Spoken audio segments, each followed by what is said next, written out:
Good day.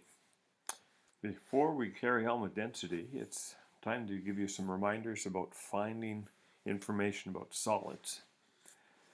For measuring the mass of a solid, it's very easy. Direct measurement, put it on the scale, don't need a container. One step, you've got the mass. But for the volume, you've got choices. It will be indirect measurement, and you have a number of choices. One choice is if it's an odd-shaped solid, you'll use displacement method. You'll put some water into a graduated cylinder, determine that volume, add the odd-shaped object, get the new total volume, and you'll be able to subtract, and that will give you the volume of the odd-shaped solid. On the other hand, it's better, if possible, to use formulas.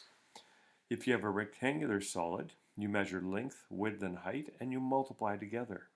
And that's shown here, V equals LWH. And you've seen on earlier notes. If you have a cylinder, you'll use a formula. You need two things for your cylinder. You need to know the radius and you need to know the height.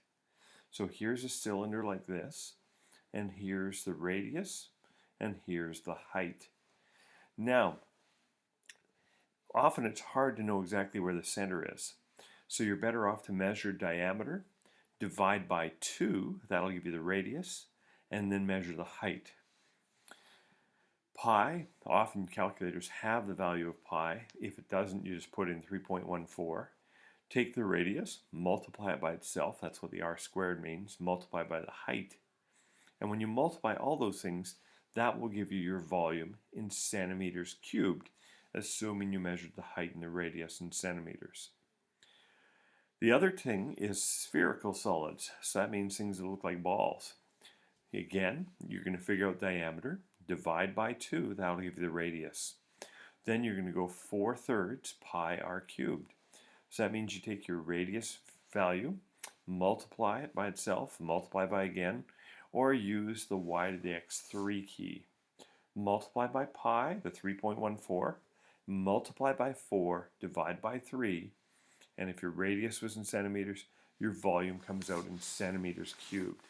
So this will be very handy in a lab you're going to do and on some of the worksheets that you will be assigned.